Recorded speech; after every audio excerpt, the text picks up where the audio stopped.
ರಮೇಶ್ ಜಾರಕಿಹೊಳಿ ಅವರು ನನ್ನ ವಿಜೇಂದ್ರನನ್ನ ನಾಯಕನನ್ನಾಗಿ ನಾವು ಒಪ್ಕೊಳ್ಳೋದಿಲ್ಲ ಅನ್ನೋ ಮಾತನ್ನು ಹೇಳಿದ್ದಾರೆ. ನಾನು ಸ್ವಾಗತ ಮಾಡ್ತೇನೆ. ನಾನು ತಮ್ಮ ಮೂಲಕ ರಮೇಶ್ ಜಾರಕಿಹೊಳಿ ಇರ್ಬೋದು, ನಾನು ಹೇಳ್ತಕ್ಕಂಥದ್ದು ನಾನಿವತ್ತು ನಾಯಕ ಅಂತೇಳಿ ನಾನು ಹೊರಟಿಲ್ಲ. ನಮ್ಮ ಪಕ್ಷದ ವರಿಷ್ಠರು ಹಿರಿಯರು ನನ್ನನ್ನು ರಾಜ್ಯದ ಅಧ್ಯಕ್ಷನನ್ನಾಗಿ ನನ್ನ ನೇಮಕ ಮಾಡಿದ್ದಾರೆ. ರಾಜ್ಯದ ಅಧ್ಯಕ್ಷನಾಗಿ ಒಬ್ಬ ಸಾಮಾನ್ಯ ಕಾರ್ಯಕರ್ತನಾಗಿ ರಾಜ್ಯದಂತ ಪ್ರವಾಸ ಮಾಡ್ತಾ ಇದ್ದೇನೆ. ಈ ಭ್ರಷ್ಟ ಕಾಂಗ್ರೆಸ್ ಸರ್ಕಾರವನ್ನು ಒಂಟಿಗಾಲಲ್ಲಿ ನಿಲ್ಲಿಸ್ತಕ್ಕಂಥ ಕೆಲಸ ಯಶಸ್ವಿಯಾಗಿ ಮಾಡಿದ್ದೇವೆ ಬೆಂಗಳೂರು ಮೈಸೂರು ಪಾದಯಾತ್ರೆ ಮೂಲಕ. ಇನ್ನು ಎರಡನೇ ವಿಚಾರ, ಒಂದು ಸಂತೋಷ ಏನಂತ ಹೇಳಿದ್ರೆ ರಮೇಶ್ ಜಾರಕಿಹೊಳಿ ಅಂತವ್ರ ಬಾಯಲ್ಲೂ ಕೂಡ ಪಕ್ಷದ ಸಿದ್ಧಾಂತ ಬರ್ತಾ ಇರ್ತಕ್ಕಂಥದ್ದು, ವಿಚಾರಗಳು ಬರ್ತಾ ಇರ್ತಕ್ಕಂಥದ್ದು ಒಳ್ಳೆ ಬೆಳವಣಿಗೆ. ಕಾಂಗ್ರೆಸ್ ಕೊಡುಗೆ ಅಂತ ಶಿಕಾರಿಪುರದ ಗೆಲುವು ಕಾಂಗ್ರೆಸ್ ಕೊಡುಗೆ ಅಂತ ಡಿ ಕೆ ಶಿವಕುಮಾರ್ ಹೇಳಿದ್ರು. ಅದಕ್ಕೆ ನೀವು ತಿರುಗೇಟು ಕೊಡ್ತಾ ಇಲ್ಲ. ತಿರುಗೇಟು ನೋಡ್ರಿ, ತಂದೆಯವರು ಯಡಿಯೂರಪ್ಪ ಒಂದು ಮಾತನ್ನ ಹೇಳ್ತಾ ಇರ್ತಾರೆ, ಮಾತನಾಡೋದೇ ಸಾಧನೆ ಆಗಬಾರ್ದು, ಸಾಧನೆ ಮಾತನಾಡಬೇಕು ಅಂತೇಳಿ. ಏನು ಬೆಂಗಳೂರು ಇವ್ರದೇ ಸಾಮ್ರಾಜ್ಯ ಅಂತೇಳಿ ಮೆರಿತಾ ಇದ್ರು. ಬೆಂಗಳೂರು ಗ್ರಾಮೀಣ ಲೋಕಸಭಾ ಕ್ಷೇತ್ರದಲ್ಲಿ ಬಿಜೆಪಿ ಬಾವುಟನ ಹಾರಿಸಿದ್ದೇವೆ. ವಿಜೇಂದ್ರ ನಾನು ಕೂಡ ಮಾತನಾಡ್ತಕ್ಕಂಥ ವ್ಯಕ್ತಿ ಅಲ್ಲ, ಕೆಲಸ ಮಾಡಿ ತೋರಿಸ್ತಕ್ಕಂಥದ್ದು, ಅದನ್ನ ತೋರಿಸಿದ್ದೇನೆ. ಧನ್ಯವಾದ.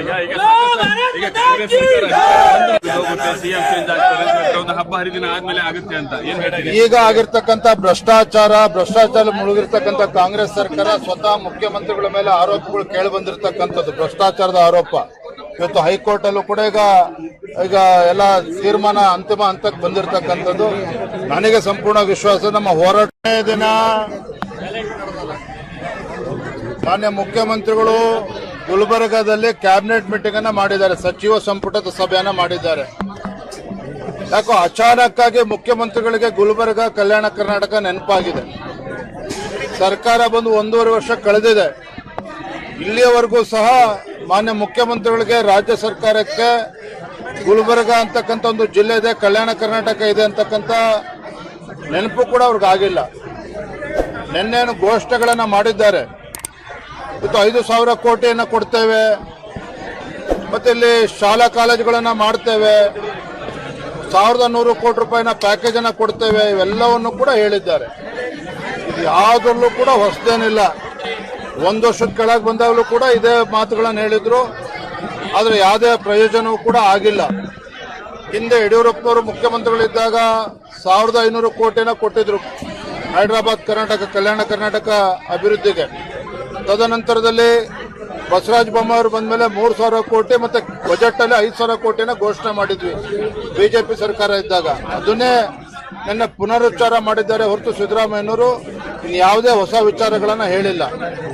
ಮತ್ತೊಂದು ಕಡೆ ಮುಖ್ಯಮಂತ್ರಿಗಳು, ಈ ರಾಜ್ಯದ ಮುಖ್ಯಮಂತ್ರಿಗಳು ಅಥವಾ ಕೇವಲ ಮೈಸೂರು ಬೆಂಗಳೂರಿಗೆ ಮುಖ್ಯಮಂತ್ರಿಗಳು ಅನ್ನೋದನ್ನ ನಾನು ಹೇಳ್ತಾ ಇಲ್ಲ, ರಾಜ್ಯದ ಜನ ಮಾತನಾಡ್ತಾ ಇದ್ದಾರೆ. ಮುಖ್ಯಮಂತ್ರಿಗಳಾಗ್ಲಿ ಉಪಮುಖ್ಯಮಂತ್ರಿಗಳಾಗ್ಲಿ ರಾಜ್ಯದ ಯಾವುದೇ ಸಚಿವರು ಇವತ್ತು ಕಲ್ಯಾಣ ಕರ್ನಾಟಕದ ಭಾಗದಲ್ಲಿ ಪ್ರವಾಸ ಮಾಡ್ತಾ ಇಲ್ಲ, ಏನು ಅಭಿವೃದ್ಧಿ ಆಗಬೇಕು ಇದ್ರ ಬಗ್ಗೆ ಚಿಂತನೆ ಮಾಡ್ತಾ ಇಲ್ಲ, ಅನುದಾನವನ್ನ ಕೊಡ್ತಾ ಇಲ್ಲ. ಕೇವಲ ಚುನಾವಣೆಗೆ ಬಂದಾಗ ಭಾಷಣ ಮಾಡ್ತಕ್ಕಂಥದ್ದು ಇಷ್ಟಕ್ಕೆ ಸೀಮಿತ ಆಗಿದೆ ಹೊರತು ನಿನ್ನೆ ಆಗಿರ್ತಕ್ಕಂಥ ಸಚಿವ ಸಂಪುಟದ ಸಭೆ ಇದರಿಂದ ಯಾವುದೇ ಒಂದು ಈ ಭಾಗದ ಅಭಿವೃದ್ಧಿ ಆಗೋದಕ್ಕೆ ಸಾಧ್ಯ ಇಲ್ಲ. ಎಲ್ಲೋ ಒಂದು ಕಡೆ ಮುಖ್ಯಮಂತ್ರಿಗಳು ತಮ್ಮ ಕುರ್ಚಿ ಅಳ್ಳಾಡ್ತಾ ಇರ್ತಕ್ಕಂಥ ಸಂದರ್ಭದಲ್ಲಿ ತಮ್ಮ ಕುರ್ಚಿಯನ್ನು ಉಳಿಸ್ಕೊಳ್ಳೋದಕ್ಕೆ, ರಾಷ್ಟ್ರೀಯ ಕಾಂಗ್ರೆಸ್ ಪಕ್ಷದ ಅಧ್ಯಕ್ಷನ ಓಲೈಸೋದಕ್ಕೆ ಮಾಡಿರ್ತಕ್ಕಂಥದ್ದು ನಾಟಕ ಅನ್ನೋದು ನನ್ನ ಭಾವನೆ.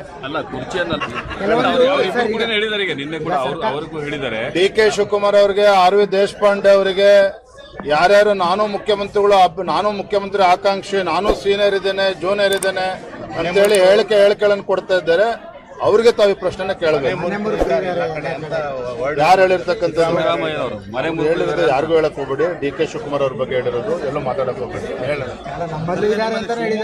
ಮತ್ತೆ ಪ್ಯಾಲೆಸ್ತೈನ್